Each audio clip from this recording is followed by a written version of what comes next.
As-tu déjà ressenti cette étrange sensation d'être ignoré par quelqu'un que tu considérais comme important dans ta vie? Ce sentiment peut sembler anodin, quelque chose que l'on pourrait facilement laisser de côté sans trop y penser. Mais si nous prenons un moment pour regarder au-delà de la surface, nous pouvons commencer à comprendre que ce type d'expérience n'est pas une simple coïncidence.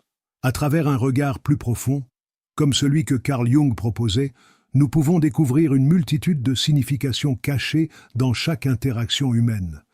Jung croyait que nos actions ne sont pas des hasards, mais des manifestations d'un dialogue constant entre la conscience et l'inconscient. Chaque fois que quelqu'un t'ignore, ce n'est pas simplement une action extérieure, c'est un message de ton inconscient. Cette action réveille en toi des émotions, des pensées et des souvenirs qui sont souvent enfouis, attendant une occasion de faire surface. Le rejet, par exemple, n'est pas simplement un acte d'une personne à ton égard. C'est un symbole que ton inconscient interprète, un reflet de quelque chose de bien plus profond en toi. T'es-tu déjà demandé pourquoi il est si difficile d'être ignoré? Peut-être te sens-tu rejeté, insignifiant, comme si cette personne remettait en question ta valeur.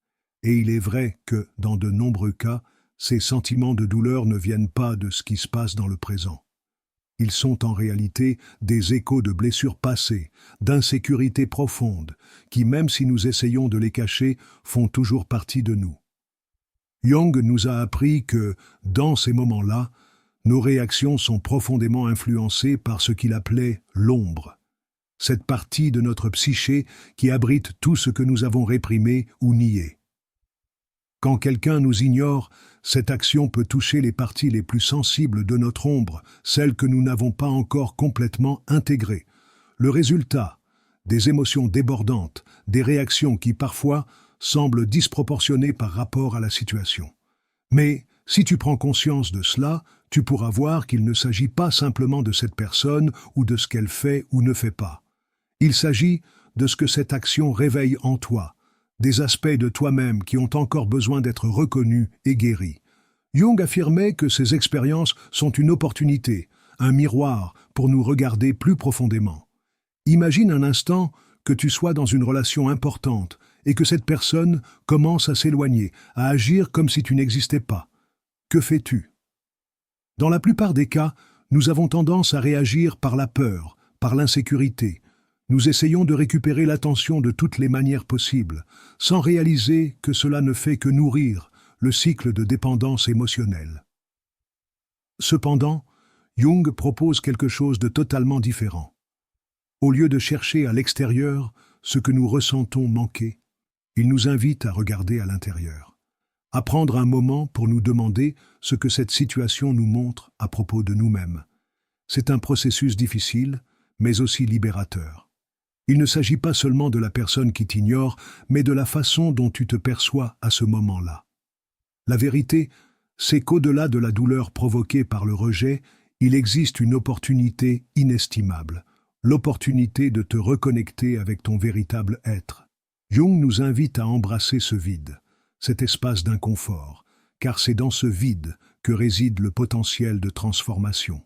Si tu apprends à regarder au-delà de la réaction immédiate, à accepter l'inconfort, tu pourras commencer à guérir ces parties de toi qui n'ont pas encore été intégrées. Chaque fois que quelqu'un t'ignore, l'univers t'invite à regarder à l'intérieur de toi, à confronter les parties que tu n'as pas encore traitées. Les questions qui surgissent dans ton esprit, comme « qu'ai-je fait de mal ?» « Pourquoi je ne suis plus important pour cette personne ?» sont tout à fait compréhensibles. Cependant, ces questions t'enferment dans un cycle de recherche externe, alors que ce que tu dois vraiment faire, c'est chercher à l'intérieur de toi. Comme le disait Jung, nos relations ne sont que des projections de notre inconscient, des miroirs qui reflètent des parties de nous-mêmes que nous préférerions parfois ne pas voir. Si tu te laisses emporter par ces questions externes, tu manqueras l'opportunité de te regarder à l'intérieur, de comprendre et de transformer ce qui se passe réellement en toi. En effet, lorsque nous commençons à regarder les situations d'ignorance ou de rejet sous un autre angle, un changement profond se produit. Plutôt que de nous concentrer sur ce que l'autre fait ou ne fait pas, nous commençons à explorer ce que cette expérience peut nous enseigner sur nous-mêmes. C'est à ce moment que la transformation commence véritablement. La souffrance que nous ressentons lorsqu'on nous ignore n'est pas simplement une question de ce que l'autre pense de nous, mais de ce que nous pensons de nous-mêmes. C'est là que Jung nous pousse à aller plus loin. En réalité, ce n'est pas l'action de l'autre qui nous affecte profondément, mais l'écho de nos propres croyances et blessures internes. Imaginons un instant que tu sois à la recherche de validation, cherchant constamment l'approbation de ceux qui t'entourent. Quand quelqu'un te néglige, cela déclenche des émotions puissantes liées à ton propre sentiment de ne pas être assez, de ne pas être vu ou aimé. Ces émotions ont des racines profondes qui remontent à des expériences passées. Peut-être que, jeune, tu n'as pas reçu l'attention ou l'affection que tu attendais, ou que des relations passées t'ont laissé des cicatrices invisibles. Ces blessures émotionnelles, même si elles semblent lointaines, n'ont pas disparu. Elles vivent toujours en toi, sous la surface, attendant d'être reconnues et guéries. Jung nous invite à voir au-delà de l'instant présent, à ne pas réduire notre souffrance à l'acte d'ignorance de l'autre, mais à l'élargir à ce qu'elle nous révèle sur notre propre psyché. Cette douleur de l'ignorance n'est pas une fin en soi. Elle est un déclencheur, un indicateur que certaines parties de nous n'ont pas encore été guéries. Lorsque nous nous sentons rejetés, ignorés ou non appréciés, il est souvent possible de trouver en nous des croyances limitantes qui nous maintiennent dans ce cycle. Peut-être croyons-nous que notre valeur dépend des autres, ou que nous ne sommes pas dignes d'être aimés et respectés. Jung affirmait que les événements et comportements extérieurs sont souvent des reflets de notre monde intérieur. Si tu te retrouves dans un cycle où tu es constamment ignoré ou rejeté, il est crucial de poser cette question. Pourquoi attirons-nous ces expériences? La réponse, selon Jung, réside dans l'inconscient. Ce que nous ne parvenons pas à voir ou à affronter consciemment dans notre propre psyché se manifeste souvent dans nos relations. Si nous ne faisons pas face à nos blessures ou à nos peurs, elles se projettent sur les autres, créant des situations où nous nous sentons ignorés, rejetés ou dévalorisés. Au lieu de réagir automatiquement à cette ignorance par la frustration ou la colère, Jung nous encourage à prendre un moment pour observer et comprendre ce qui se passe en nous. Quel est le message caché derrière cette douleur? Que pouvons-nous apprendre de cette situation? Ces questions ne sont pas faciles à poser et elles peuvent être inconfortables, mais elles sont essentielles pour notre propre croissance personnelle. En explorant cette douleur, nous découvrons souvent des aspects de nous-mêmes que nous avons négligés ou ignorés, des parties de notre personnalité que nous avons jugées ou réprimées.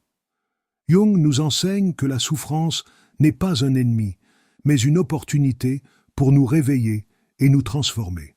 Chaque fois que nous faisons face à cette douleur, plutôt que de l'éviter ou de l'ignorer, nous prenons un pas vers la guérison. Lorsque nous commençons à comprendre pourquoi nous ressentons ce rejet, pourquoi ces expériences nous touchent profondément, nous commençons à changer notre perspective. Nous cessons de voir l'autre comme la source de notre souffrance et commençons à voir ce que nous avons en nous qui nécessite attention et soin. L'une des vérités fondamentales que Jung nous enseigne est que la véritable transformation se produit lorsque nous cessons de chercher à l'extérieur ce qui nous manque. Nous avons tendance à croire que l'amour, l'attention ou la validation des autres sont ce qui nous rend complets. Mais Jung affirme que c'est en nous-mêmes que réside la véritable source de notre complétude. En apprenant à nous accepter et à nous aimer pour ce que nous sommes, nous pouvons briser le cycle de dépendance émotionnelle et commencer à vivre de manière plus authentique. Tu as sûrement déjà entendu dire que l'amour-propre est la clé du bien-être. Mais qu'est-ce que cela signifie vraiment, au fond? Cela ne consiste pas simplement à s'accepter de manière superficielle, mais à reconnaître toutes les facettes de soi-même, même celles que l'on préférerait ignorer. C'est en comprenant et en intégrant ces parties cachées de notre être que nous devenons plus forts, plus résilients et plus capables d'attirer des relations saines et épanouissantes. Au fur et à mesure que nous entamons ce chemin de transformation, quelque chose d'incroyable se produit.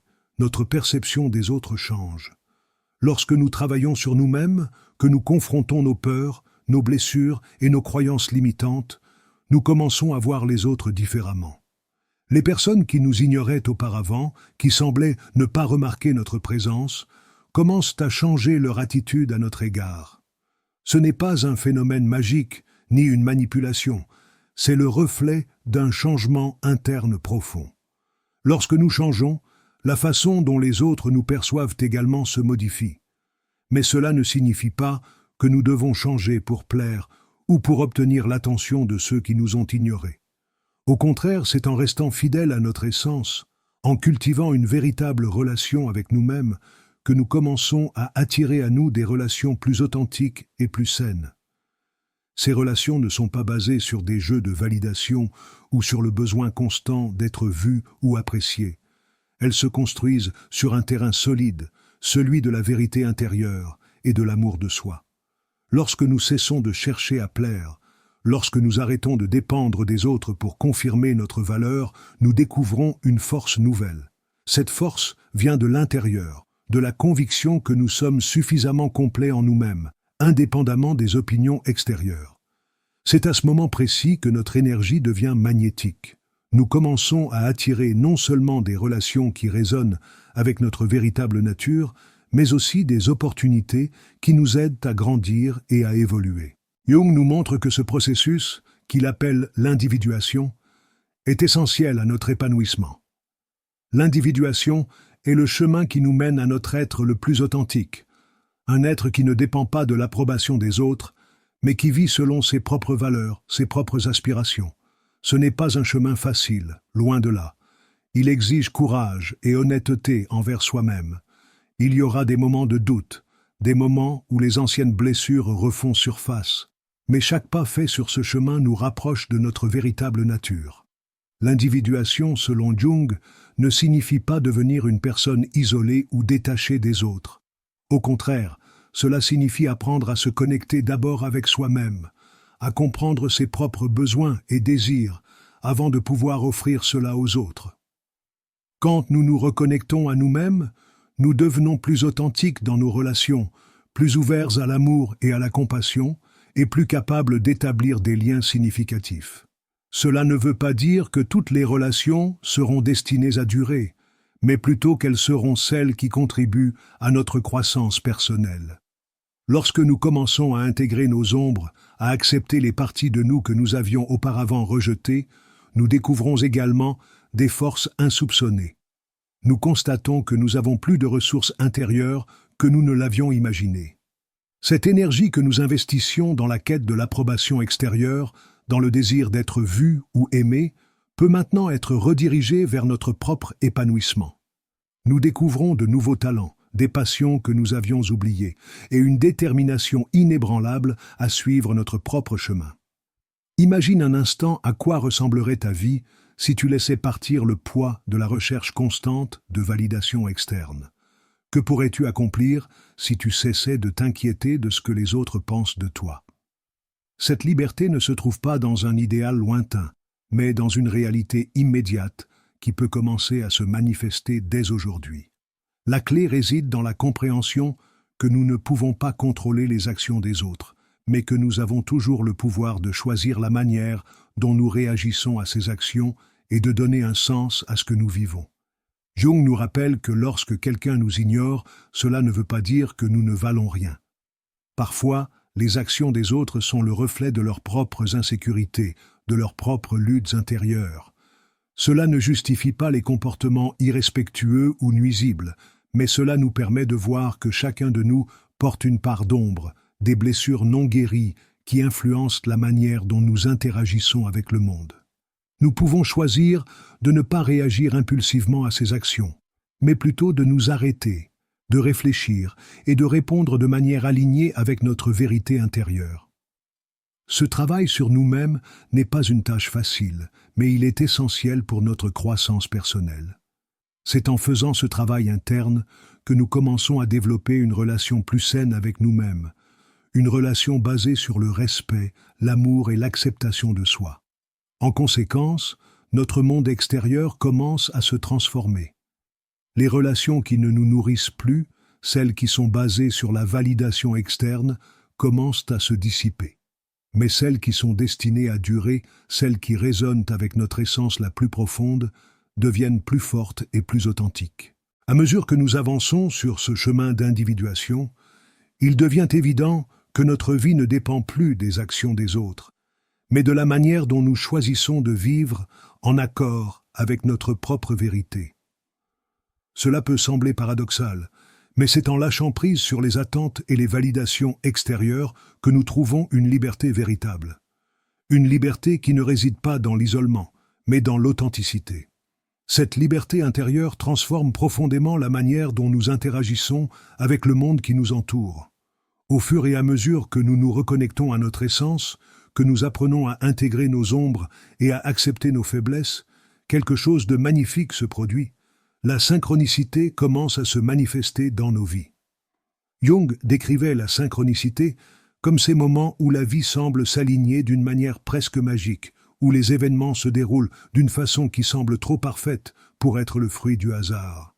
Lorsque nous vivons en harmonie avec notre être authentique, ces moments de synchronicité deviennent plus fréquents, nous guidant vers les bonnes personnes, les bonnes opportunités et les moments parfaits. Mais pour que cette synchronicité se produise, il est nécessaire de laisser aller ce qui ne nous sert plus. Parfois, cela implique de quitter des relations qui ne sont plus en résonance avec notre essence, de se détacher des anciens schémas et de faire face aux parties de nous-mêmes que nous avons longtemps ignorées. Ce processus peut être difficile au début, car ces relations et ces schémas font partie de notre histoire. Mais Jung nous enseigne que le véritable changement exige une grande dose de courage, celui de lâcher prise. En nous libérant de ce qui ne nous sert plus, nous créons de l'espace pour accueillir ce qui est vraiment aligné avec nos aspirations profondes. Cet espace n'est pas vide, il est plein de potentiel. C'est comme un terrain fertile, prêt à être semé avec les graines de nos rêves et de nos désirs authentiques. Et lorsque nous cultivons ce terrain avec des intentions claires, guidées par notre vérité intérieure, les résultats sont incroyablement puissants. Les opportunités que nous attirons deviennent non seulement des étapes vers notre épanouissement personnel, mais aussi des occasions de vivre pleinement selon nos propres valeurs. Il est important de comprendre que ce chemin de transformation ne signifie pas que nous devons tout comprendre ou tout résoudre immédiatement. La vie est un processus continu, une série de petites étapes qui, à la fin, créent une grande transformation. Parfois, nous devons accepter que certaines relations ne sont pas destinées à durer pour toujours, et c'est parfaitement normal. Jung nous rappelle que chaque rencontre, chaque relation, même celle qui se termine, nous enseigne quelque chose de précieux sur nous-mêmes. Ce sont des leçons qui nous aident à grandir, à évoluer et à mieux comprendre notre propre nature. Quand quelqu'un t'ignore, ne vois pas cela comme un jugement sur ta valeur personnelle. Vois-le comme une occasion de regarder à l'intérieur de toi, de découvrir ce qui a besoin d'être guéri ou accepté. Cette prise de conscience te permet de sortir du cycle de dépendance émotionnelle et de retrouver ton pouvoir personnel. C'est en étant pleinement connecté à nous-mêmes, en acceptant nos imperfections et nos ombres, que nous atteignons un niveau de paix intérieure qui n'est pas influencé par le regard des autres. Et c'est ainsi que nous pouvons commencer à attirer des relations plus saines et plus authentiques. Jung croyait fermement que chaque personne possède un potentiel infini pour la transformation.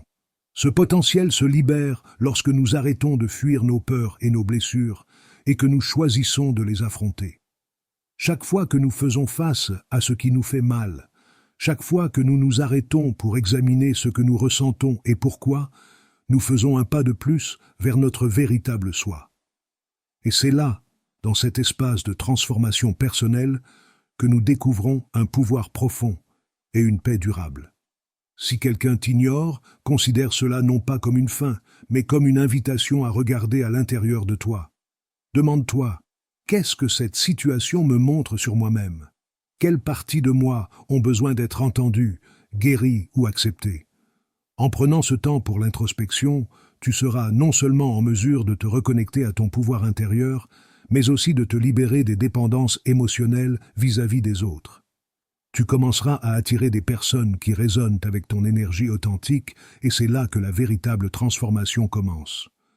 Au fur et à mesure que tu chemines sur ce parcours, tu apprendras à distinguer les relations qui nourrissent ton âme de celles qui te retiennent. Et c'est dans cette clarté, dans cette authenticité retrouvée, que tu trouveras une paix intérieure qui ne dépendra plus des autres. En te reconnectant à toi-même, tu enverras un message puissant à l'univers, un message qui attirera à toi tout ce qui est aligné avec ta véritable essence. Le véritable pouvoir de la transformation réside dans la capacité à rester fidèle à soi-même, à ne pas chercher à plaire ou à recevoir des validations extérieures, mais à vivre selon sa propre vérité. Ce processus, bien que difficile parfois, nous offre une liberté immense, une liberté qui commence par nous-mêmes et s'étend à tout ce que nous faisons, à toutes les personnes que nous rencontrons.